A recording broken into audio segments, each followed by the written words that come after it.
আসসালামু আলাইকুম ওরহমতুল্লাহি ওবারাকাতু। প্রিয় দিনী বোনেরা, কেমন আছেন আপনারা? আশা করছি মহান আল্লাহ তাআলার অশেষ রহমতে আপনারা ভালো আছেন এবং আপনাদের রমজান বা নফল রোজাগুলো সুন্দরভাবে কাটছে। আজ আমরা এমন একটি বিষয় নিয়ে কথা বলবো যা আমাদের অনেক বোনের মনেই খুব কষ্টের কারণ হয়ে দাঁড়ায়, বিশেষ করে রমজান মাসে। চিন্তা করুন তো, আপনি সারাদিন রোজা রাখলেন, তৃষ্ণায় বুক ফেটে যাচ্ছে, ক্ষুধার কষ্ট সহ্য করছেন, শুধুমাত্র আল্লাহকে খুশি করার জন্য। ইফতারির আর মাত্র ৫ বা ১০ মিনিট বাকি। ঠিক এই মুহূর্তে আপনি বুঝতে পারলেন আপনার মাসিক বা হায়েজ শুরু হয়েছে। তখন মনের ভেতর কেমন লাগে? কান্না পায়, তাই না? মনে হয়, ইস, আর কিছুক্ষণ যদি দেরি হতো, আমার সারাদিনের কষ্টটা কি বিফলে গেল? আমি কি কোনো গুনাহ করলাম? আবার অনেকে দ্বিধায় পড়ে যান। এখন কি আমি ইফতার পর্যন্ত না খেয়ে থাকব, নাকি সাথে সাথেই রোজা ভেঙে ফেলব? প্রিয় বোন, আপনার এই কষ্ট, এই দ্বিধা এবং এই চোখের পানির মূল্য আল্লাহর কাছে অনেক। আজ আমরা হানাফি মাযহাবের ফিকহ বা মাসালার আলোকে জানব রোজা অবস্থায় হায়েজ হলে শরীয়ত আমাদের জন্য কী নির্দেশনা দিয়েছে। ইনশাল্লাহ, আজকের আলোচনা আপনার মনের সব সংশয় দূর করে দেবে। শুরুতেই আমাদের বুঝতে হবে, এই হায়েজ বা মাসিক এটি কোনো অভিশাপ নয়, কোনো শাস্তিও নয়। এটি মহান আল্লাহ তাআলার পক্ষ থেকে নারীদের জন্য নির্ধারিত একটি প্রাকৃতিক ও শারীরিক প্রক্রিয়া। বুখারী ও মুসলিম শরীফের হাদিসে এসেছে, বিদায় হজের সময় আমাদের মা উম্মুল মোমিনিন আয়েশা রাদিয়াল্লাহু আনহায়ের হায়েজ শুরু হয়েছিল এবং তিনি কান্না করছিলেন। তখন আমাদের প্রিয় নবী মোহাম্মদ সাল্লাল্লাহু আলাইহি ওয়াসাল্লাম তাকে সান্ত্বনা দিয়ে বলেছিলেন, এটি এমন এক বিষয় যা আল্লাহ আদম আলাইহিসসালামের মেয়েদের অর্থাৎ নারীদের জন্য নির্ধারণ করে দিয়েছেন। সহি বুখারী। সুতরাং বোন, এটি আপনার দোষ নয়, আল্লাহ আপনাকে নারী হিসেবে সৃষ্টি করেছেন এবং এটি আপনার সৃষ্টিগত বৈশিষ্ট্য। শরীয়ত এই সময়ে আপনাকে নামাজ ও রোজা থেকে যে বিরতি দিয়েছে তা মূলত আল্লাহর পক্ষ থেকে আপনার জন্য একটি রুকসাত বা সহজতা। আল্লাহ চান না আপনি অসুস্থ বা দুর্বল শরীরে কষ্টের উপর আরও কষ্ট সহ্য করেন। এখন আসি মূল মাসালায়। হানাফি মাযহাবের নির্ভরযোগ্য কিতাব ফাতওয়ায়ে শামী ও বাদায়ুস সানায়ের আলোকে বিধানটি খুব মনোযোগ দিয়ে শুনুন। যদি কোনো রোজাদার নারীর দিনের যে কোনো অংশে, সেটা সকাল হোক, দুপুর হোক কিংবা আসরের পর, হায়েজ বা পিরিয়ড শুরু হয়, তবে তার সেই দিনের রোজাটি সাথে সাথেই ভেঙে যাবে। শরীয়তের পরিভাষায় রোজা সহি বা বিশুদ্ধ হওয়ার অন্যতম শর্ত হল নারীকে হায়েজ ও নেফাস থেকে পবিত্র থাকতে হবে। তাই যখনই রক্ত দেখা যাবে বা স্রাব শুরু হবে, তখন থেকেই রোজাটি বাতিল বা ফাসিদ বলে গণ্য হবে। এখানে গুরুত্বপূর্ণ দুটি পয়েন্ট মনে রাখবেন। ১. এই ভাঙা রোজাটির জন্য পরবর্তীতে শুধু একটি রোজা কাজা আদায় করতে হবে, কাফফারা বা ধারাবাহিক ৬০টি রোজা আদায় করতে হবে না।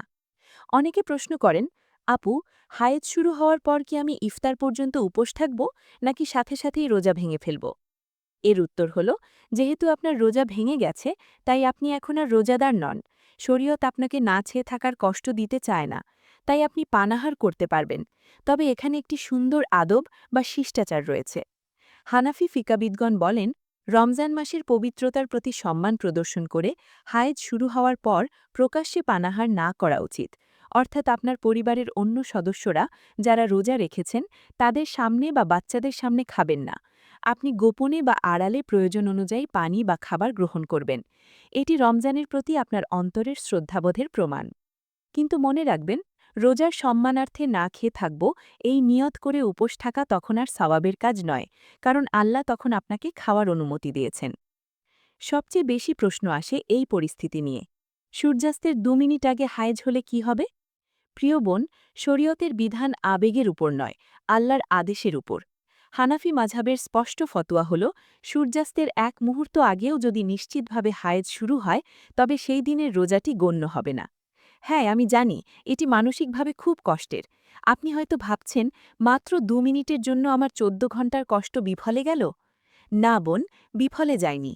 আল্লামা ইবনে আবিদিন শামী রাহিমাহুল্লাহ এবং অন্যান্য ফুকাহায়ে কেরাম বলেন, একজন মুমিন যখন আল্লাহর হুকুম মেনে রোজা শুরু করেন, তিনি সাওয়াব পেতে শুরু করেন। আর যখন আল্লাহর হুকুমেই অর্থাৎ হায়েজের কারণে রোজা ভাঙতে বাধ্য হন, তখন সেই বাধ্য হওয়ার কারণেও তিনি সাওয়াব পাবেন। আপনার আমলনামায় চেষ্টা ও নিয়তের সাওয়াব ইনশাল্লাহ লেখা হয়ে গেছে।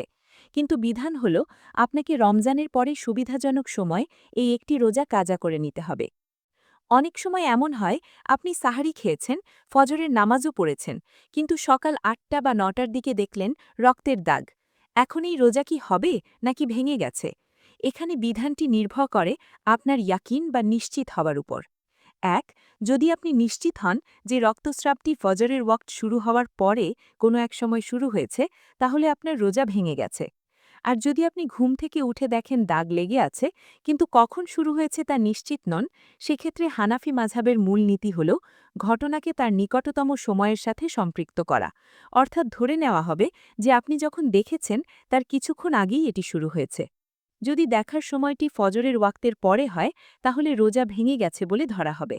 আর সাহরি খাওয়ার সময় বা ফজরের আগেই যদি আপনি নিশ্চিত হন যে হায়েজ শুরু হয়েছে, তাহলে তো রোজা রাখার প্রশ্নই আসে না, তখন নিয়ত করা যাবে না। এখন আলোচনা করব মুদ্রার উল্টো পিঠ নিয়ে। অর্থাৎ দিনের বেলা যদি আপনার হায়েজ বন্ধ হয়ে যায় বা আপনি পবিত্র হন, তখন কি করবেন? খুব মনোযোগ দিয়ে শুনুন, এটি অনেকেই ভুল করেন। হানাফি মাযহাব মতে রমজান মাসের দিনের যে কোনো অংশে, যেমন জোহরের সময় বা আসরের সময়, যদি কোনো নারী হায়েজ থেকে পবিত্র হন, অর্থাৎ রক্তস্রাব পুরোপুরি বন্ধ হয়ে যায়, তবে দিনের বাকি অংশ তাকে রোজাদারের মতো না খেয়ে কাটাতে হবে। একে বলা হয় ইমসাক বা বিরত থাকা। যদিও এই না খেয়ে থাকাটা তার জন্য রোজা হিসেবে গণ্য হবে না এবং তাকে পরবর্তীতে এই দিনের কাজাও করতে হবে, তবুও রমজানের সম্মানে এবং রোজাদারদের সাথে সাদৃশ্য বজায় রাখতে তাকে সূর্যাস্ত পর্যন্ত পানাহার থেকে বিরত থাকতে হবে। এটি ওয়াজিব পর্যায়ের হুকুম। আর যদি সুবহে সাদিক অর্থাৎ ফজরের ওয়াক্ত শুরুর আগে স্রাব বন্ধ হয় এবং গোসল করার মতো ন্যূনতম সময় থাকে, তবে গোসল করে রোজা রাখা ফরজ। আর যদি গোসল করার সময় না থাকে কিন্তু অন্তত নিয়ত করার সময় থাকে, যেমন শুধু শরীর মুছে নেওয়া বা তায়াম্মুম করার সময় থাকে, তবুও হানাফি মাযহাব মতে সেই দিনের রোজা রাখা জরুরি।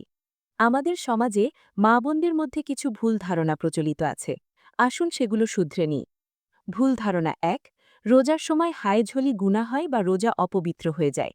সঠিক? না বোন, এটি প্রাকৃতিক। এতে আপনার কোনো হাত নেই, তাই গুনাহের প্রশ্নই আসে না। ভুল ধারণা ২. সূর্যাস্তের একটু আগে হলে রোজা হয়ে গেছে বলে ধরে নেওয়া যায়। সঠিক? এটি ভুল। সূর্যাস্তের আগে হলে অবশ্যই কাজা করতে হবে, নিজের মন গড়া ফতোয়ায় আমল হবে না। ভুল ধারণা ৩. হাইজের দিনগুলোতেও না খেয়ে থাকতে হবে। সঠিক? না, হাইজের চলাকালীন না খেয়ে থাকা শরীয়ত সমর্থন করে না। আপনি গোপনে খাবেন, শরীরের শক্তি সঞ্চয় করবেন, যেন পবিত্র হওয়ার পর আবার ইবাদতে ফিরতে পারেন। প্রিয় বোন, আলোচনা প্রায় শেষের দিকে। আমি জানি রমজানের শেষ দশকে বা লাইলাতুল কদরের রাতে যদি হায়েজ শুরু হয়, বুকটা ফেটে যায়। মনে হয় আল্লাহ কি আমাকে কবুল করলেন না? কখনোই এমন ভাববেন না। আল্লাহ পবিত্র কোরআনে বলেছেন, আল্লাহ কারো উপর তার সাধ্যের বাইরে বোঝা চাপিয়ে দেন না। সূরা বাকারা ২৮৬। ইসলাম মানে হল আত্মসমর্পণ। যখন আল্লাহ বলেছেন নামাজ পড়ো, তখন নামাজ পড়া ইবাদত। আবার সেই আল্লাহই যখন বলেছেন এখন নামাজ পড়বে না, রোজা রাখবে না, তখন সেই হুকুম মেনে নামাজ রোজা ছেড়ে দেওয়াটাও ইবাদত।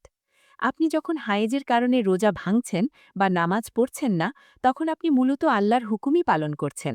আপনার এই সবর বা ধৈর্যের জন্য আল্লাহ আপনাকে অফুরন্ত প্রতিদান দেবেন। আপনি এই দিনগুলোতে বেশি বেশি ইস্তেগফার করুন, দুরুদ পড়ুন, দোয়া করুন এবং দিনই বই পড়ুন। জায়নামাজে বসে আল্লাহর কাছে কান্নাকাটি করুন। আল্লাহ আপনার মনের অবস্থা জানেন। তাই আসুন আমরা আল্লাহর ফায়সালার উপর সন্তুষ্ট থাকি। অভিযোগ না করে বলি, আলহামদুলিল্লাহ, আল্লাহ যা করেছেন তাতেই কল্যাণ রয়েছে। যে বোনটি আজ ইফতারের আগ মুহূর্তে রোজা ভেঙে যাওয়ায় কাঁদছেন, আমি বিশ্বাস করি আপনার ওই চোখের পানি আল্লাহর কাছে অনেক দামি। আল্লাহ আমাদের সকল বোনকে দিনের সঠিক বুঝ দান করুন। আমাদের পবিত্রতা ও অপবিত্রতা উভয় অবস্থায় তার সন্তুষ্টি অর্জনের তৌফিক দিন। আমিন।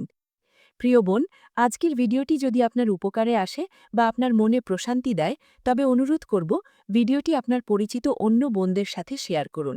হয়তো আপনার একটি শেয়ারে অন্য কোনো বোনের মনের কষ্ট দূর হবে বা তিনি সঠিক মাসালাটি জানতে পারবেন।